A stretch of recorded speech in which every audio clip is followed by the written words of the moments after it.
जी दोस्तों, एक बारी फिर सलाम, सत श्री अकाल ते नमस्कार। बैठे हाँ असी कल्याण सिंह जी दे नाल इस टाइम गुरुद्वारा जन्म अस्थान, और साड़ी कोशिश ये है कि कल्याण जी दे नाल ज़्यादा तो ज़्यादा गलबात कर ली जाए, क्योंकि इन्हां दा तल्लक एक तो ये पंजाब वासी हैं और अपने आप नूं प्राउडली पंजाबी ओन करते हैं। दूसरा, सिੱਖੀ मज़हब दे नाल भी इन्हां दी जुड़त बहुत ज़्यादा है।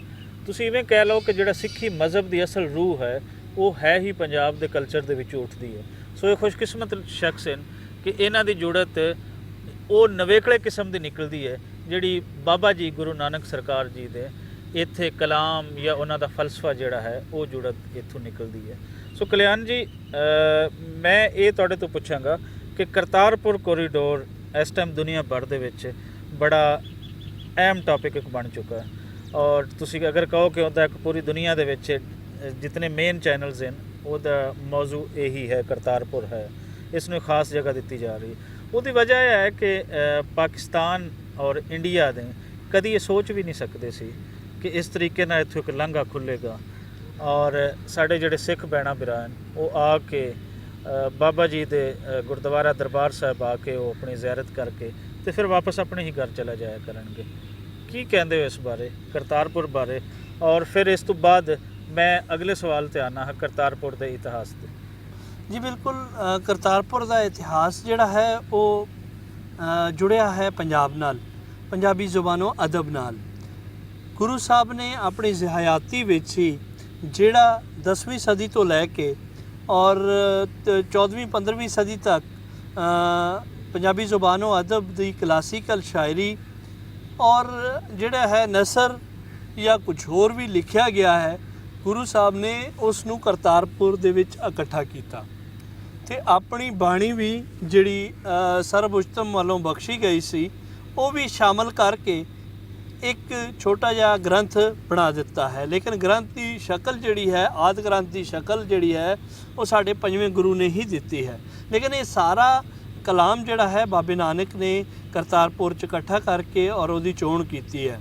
सो गुरु साहब ने जिहड़े अपनी जिंदगी के 18 साल है ने उस दे महत्व च एक ये है कि पंजाबी ज़ुबानों अदब का क्लासिकल अदब इकट्ठा किया।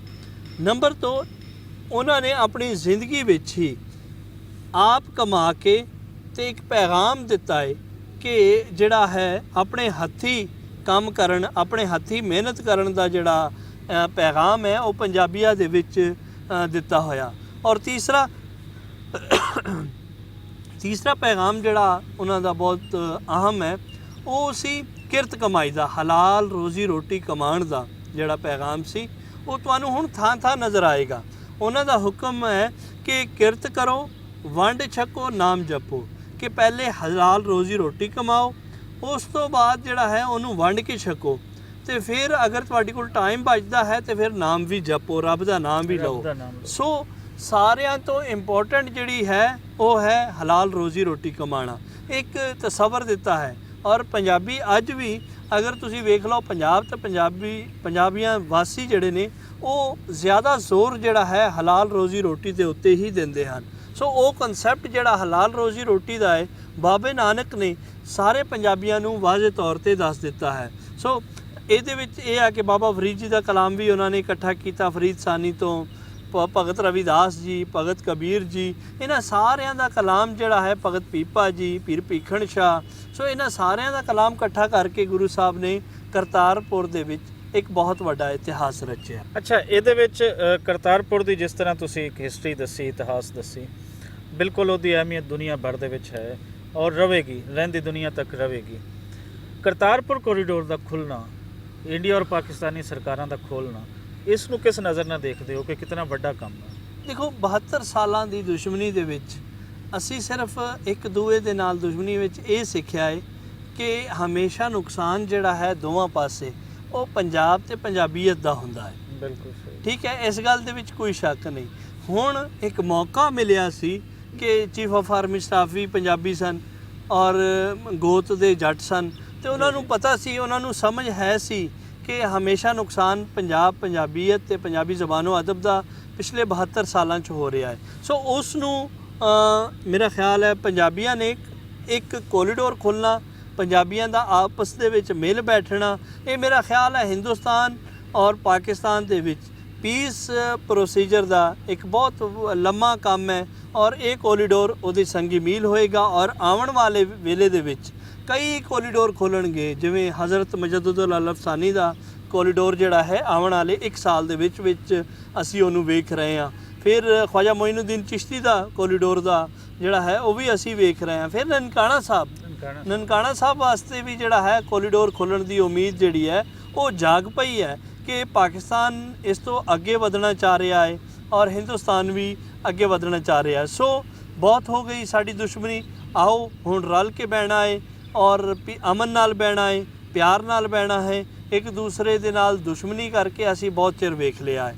ਹੁਣ ਉਮੀਦ ਹੈ ਕਿ ਅਸੀਂ ਅਮਨ ਨਾਲ, ਪਿਆਰ ਨਾਲ, ਜਿਹੜਾ ਸਾਡੇ ਸਾਂਝੇ ਬਜ਼ੁਰਗਾਂ ਦਾ, ਦੋਵਾਂ ਪਾਸੇ ਦੇ ਬਜ਼ੁਰਗਾਂ ਦਾ ਕਲਾਮ ਦੇ ਵਿੱਚ ਸ਼ਾਮਲ ਹੈ, ਉਹਨਾਂ ਦੀ ਹਯਾਤੀ ਵਿੱਚ ਸ਼ਾਮਲ ਹੈ, ਉਹਨਾਂ ਦੀ ਤਾਲੀਮਾਤ ਵਿੱਚ ਸ਼ਾਮਲ ਹੈ। ਸੋ ਉਸ ਨੂੰ ਲੈ ਕੇ ਮੇਰਾ ਖਿਆਲ ਹੈ ਅਸੀਂ ਰਲ ਮਿਲ ਕੇ ਬੈਠੀਏ। ਬਾਰਡਰ ਉਸੇ ਤਰ੍ਹਾਂ ਲੱਗੇ ਰਹਿਣ ਬੇਸ਼ੱਕ, ਲੇਕਿਨ ਜੇ ਅਸੀਂ ਅੱਗੇ ਵਧਾਂਗੇ ਤਾਂ ਮੇਰਾ ਖਿਆਲ ਹੈ ਕਿ ਸਾਡੇ ਬਾਰਡਰ ਦੀ ਸਖਤੀ ਵੀ ਆਸਤਾ ਘਟਦੀ ਜਾਵੇਗੀ। ਬੀਇੰਗ ਅ ਸਿੱਖ ਕਿਤਨੇ ਖੁਸ਼ ਹੋ। ਬੇਸ਼ੱਕ ਤੁਸੀਂ ਤੁਹਾਡੇ ਜਜ਼ਬਾਤ ਉਹ ਨਹੀਂ ਹੋ ਸਕਦੇ ਜਿਹੜਾ ਇੰਡੀਆ ਦੇ ਵਿੱਚ ਇੱਕ ਸਿੱਖ ਬੈਠਾ ਹੈ। ਤੁਸੀਂ ਪਾਕਿਸਤਾਨ ਦੇ ਵਿੱਚ ਬੈਠੇ ਹੋ, ਤੁਹਾਡੇ ਤੇ ਉਹ ਪਾਬੰਦੀਆਂ ਨਹੀਂ ਹਨ ਗੁਰੂ ਘਰ ਆਉਣ ਤੇ, ਉਹਨਾਂ ਤੇ ਬਹੁਤ ਜ਼ਿਆਦਾ ਸੀ ਔਰ ਚੂੰਕਿ ਬਾਰਡਰ ਤੇ ਉਹ ਨਾਲ ਪੈਂਦਾ ਹੈ, ਇਹ ਹੋ ਵੀ ਪਹਿਲੇ ਕਰ ਦੇਣਾ ਚਾਹੀਦਾ ਸੀ। ਜਿਹੜਾ ਮੈਂ ਬਾਰ-ਬਾਰ ਬਹੁਤ ਸਾਰੀਆਂ ਚੀਜ਼ਾਂ ਦਾ ਕਹਿੰਦਾ ਨਾ ਕਿ ਪਹਿਲੇ ਕਰ ਦੇਣਾ ਚਾਹੀਦਾ ਸੀ। ਉਹ ਪਹਿਲੇ ਉਹੀ ਹੁੰਦਾ ਹੈ ਜਿਹੜਾ ਉਹਦਾ ਵਕਤ ਮੁਅੱਯਨ ਹੁੰਦਾ, ਮੁਤੱਯਨ ਹੁੰਦਾ, ਉਸੇ ਟਾਈਮ ਹੀ ਉਸਨੇ ਹੋਣਾ ਹੁੰਦਾ। ਸੋ ਕਿਤਨੇ ਖੁਸ਼ ਹੋ ਅਗਰ ਤੁਸੀਂ ਇੰਡੀਆ ਦੇ ਕਿਸੇ ਆਪਣੇ ਭਾਈ ਦੇ ਨਾਲ ਬੈਠੇ ਹੋ। ਇਹ ਤਾਂ ਸਾਨੂੰ ਕੈਟੇਗਰਾਈਜ਼ ਤਾਂ ਕਰਨਾ ਹੀ ਨਹੀਂ ਚਾਹੀਦਾ ਨਾ ਕਿ ਪੰਜਾਬੀਆਂ ਨੂੰ ਇਹਨਾਂ ਦੇ ਵਿੱਚ ਵੱਖ ਕਰਕੇ ਦੇਖਣਾ ਚਾਹੀਦਾ, ਕਿਉਂਕਿ ਪੰਜਾਬ ਦਾ ਫਲਸਫਾ ਰਿਹਾ ਹੀ ਨਹੀਂ। ਤੇ ਉਹਦੇ ਵਿੱਚ ਕੀ ਕਹਿੰਦੇ ਹੋ ਕਿ ਕਿਤਨੇ ਖੁਸ਼ ਹੋ, ਕਿਹੜਾ ਮਕਾਮ ਹੈ? ਬਿਲਕੁਲ ਦੇਖੋ, ਮੈਂ ਕੌਮ ਤੋਂ ਵਿਛੜਿਆ ਹੋਇਆ, ਆਪਣੀ ਸਿੱਖ ਕੌਮ ਤੋਂ ਵਿਛੜਿਆ ਹੋਇਆ ਬੰਦਾ। ਪਿਛਲੇ 72 ਸਾਲਾਂ ਤੋਂ ਮੈਨੂੰ ਮੇਰੇ ਮਾਸੀਆਂ ਦਾ ਪਤਾ ਨਹੀਂ ਹੈ। ਮੈਨੂੰ ਬਹੁਤ ਸਾਰੇ ਮੇਰੇ ਪਰਿਵਾਰ ਦਾ ਜਿਹੜੇ ਲੁਧਿਆਣੇ ਰਹਿ ਗਏ ਨੇ, ਜਿਹੜੇ ਦਿੱਲੀ ਰਹਿ ਗਏ ਨੇ, ਜਾਂ ਜਿਹੜੇ ਗੁਰੂ ਤੇਗ ਬਹਾਦਰ ਨਗਰ ਕੋਲੀਵਾੜਾ ਬੰਬਈ ਰਹਿ ਗਏ ਨੇ, ਮੈਨੂੰ ਉਹਨਾਂ ਦਾ ਅਜੇ ਤੱਕ ਪਤਾ ਨਹੀਂ ਹੈ ਕਿ ਉਹ ਕਿਸ ਹਾਲਤ 'ਚ ਨੇ।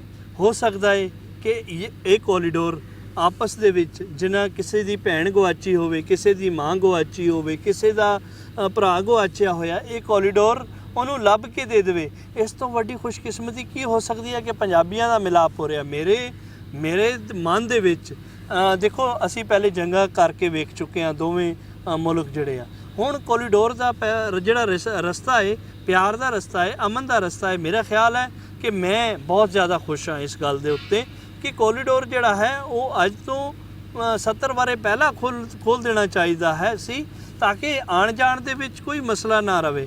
ਹਾਂ, ਅੱਜ ਪ੍ਰਾਈਮ ਮਿਨਿਸਟਰ ਆਫ ਪਾਕਿਸਤਾਨ ਨੇ ਗੱਲ ਕੀਤੀ ਹੈ ਕਿ ਦੁਸ਼ਮਣੀ ਜਿਹੜੀ ਹੈ ਉਹ ਚੱਲਦੀ ਰਹੇ, ਕੋਰੀਡੋਰ ਵੀ ਜਿਹੜੇ ਆ ਖੁੱਲ੍ਹਦੇ ਰਹਿਣ।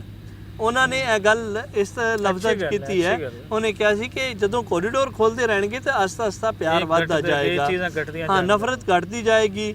ਔਰ ਇੱਕ ਵੱਡੀ ਗੱਲ ਇਹ ਹੈ ਕਿ ਪਾਕਿਸਤਾਨੀ ਮੁਆਸ਼ਰੇ ਦੇ ਵਿੱਚ ਜਿਸ ਵੇਲੇ ਕੱਲਾ ਰਹਿ ਗਿਆ ਹੈ, ਜਦੋਂ ਇੱਕ ਧਰਮ ਦੇ ਬੰਦੇ ਇਕੱਲੇ ਰਹਿ ਜਾਂਦੇ ਆ ਤੇ ਉਹਨਾਂ ਵਿੱਚ ਦੂਸਰੇ ਧਰਮਾਂ ਦੀ ਜਿਹੜੀ ਹੈ ਨਾ ਉਹ ਪਿਆਰ ਮੁਹੱਬਤ ਘਟਦਾ ਜਾਏਗਾ। ਦੂਸਰੇ ਕਲਚਰ ਨੂੰ ਤੁਸੀਂ ਨਹੀਂ ਵੇਖੋਗੇ ਤਾਂ ਮੇਰਾ ਖਿਆਲ ਹੈ ਉਹ ਤੁਹਾਡੇ ਅੰਦਰ ਜਿਹੜਾ ਹੈ ਉਹ ਪਿਆਰ ਦੀ ਜਿਹੜੀ ਘਾਟ ਜਿਹੜੀ ਹੈ, ਇਕੱਲਾ ਰਹਿ ਕੇ ਤੇ ਜਾਨਵਰ ਵੀ ਪਾਗਲ ਹੋ ਜਾਂਦਾ ਹੈ। ਸੋ ਇਕੱਲੇ ਰਹਿਣ ਦੇ ਨਾਲ ਉਹਨਾਂ ਦੇ ਅੰਦਰ ਅਹਿਸਾਸੇ ਕਮਤਰੀ ਪੈਦਾ ਹੋਈ ਹੈ। ਸੋ ਇਹ ਕੋਰੀਡੋਰ ਜਿਹੜਾ ਹੈ ਇਹ ਨਾ ਸਿਰਫ ਮੇਰੇ ਵਾਸਤੇ ਖੁਸ਼ੀ ਦਾ ਬਾਇਸ ਹੈ, ਪੰਜਾਬੀਆਂ ਵਾਸਤੇ ਖੁਸ਼ੀ, ਪੂਰੀ ਸਿੱਖ ਕੌਮ ਵਾਸਤੇ ਖੁਸ਼ੀ ਦਾ ਬਾਇਸ ਹੈ, ਬਲਕਿ ਸਾਰੇ ਪੰਜਾਬੀਆਂ ਵਾਸਤੇ ਖੁਸ਼ੀ ਦਾ ਬਾਇਸ ਹੈ, ਉਹ ਭਾਵੇਂ ਦੁਨੀਆ 'ਚ ਜਿੱਥੇ ਮਰਜ਼ੀ ਰਹਿ ਰਹੇ ਹੋਣ। ਬੜੀ ਸੋਹਣੀ ਗੱਲ ਕਲਿਆਣ ਜੀ ਕਿ ਯਕਸਾਨੀਅਤ, ਇੱਕੋ ਪਾਸਾ, ਇਹ ਠੀਕ ਹੈ, ਠੀਕ ਹੁੰਦਾ ਹੋਏਗਾ, ਲੇਕਿਨ ਜਦੋਂ ਤੱਕ ਉਹਦੇ 'ਚ ਰੰਗਾ ਰੰਗੀ ਨਹੀਂ ਹੁੰਦੀ ਤੇ ਉਹ ਹੁਸਨ ਜਿਹੜਾ ਹੈ, ਜਿਹੜਾ ਕਿਸੇ ਧਰਤੀ ਦਾ ਹੋਵੇ, ਇਨਸਾਨਾਂ ਦਾ ਹੋਵੇ, ਮਜ਼ਹਬਾਂ ਦਾ ਹੋਵੇ, ਉਹ ਸਾਡੇ ਸਾਹਮਣੇ ਨਹੀਂ ਆਉਂਦਾ। ਬਹੁਤ ਸ਼ੁਕਰੀਆ ਤੁਹਾਡੇ ਸਾਰੇ ਦੋਸਤਾਂ ਦਾ ਤੇ ਬਹੁਤ ਸ਼ੁਕਰੀਆ ਕਲਿਆਣ ਜੀ। ਬਹੁਤ ਧੰਨਵਾਦ ਜੀ, ਸ਼ੁਕਰੀਆ ਜੀ।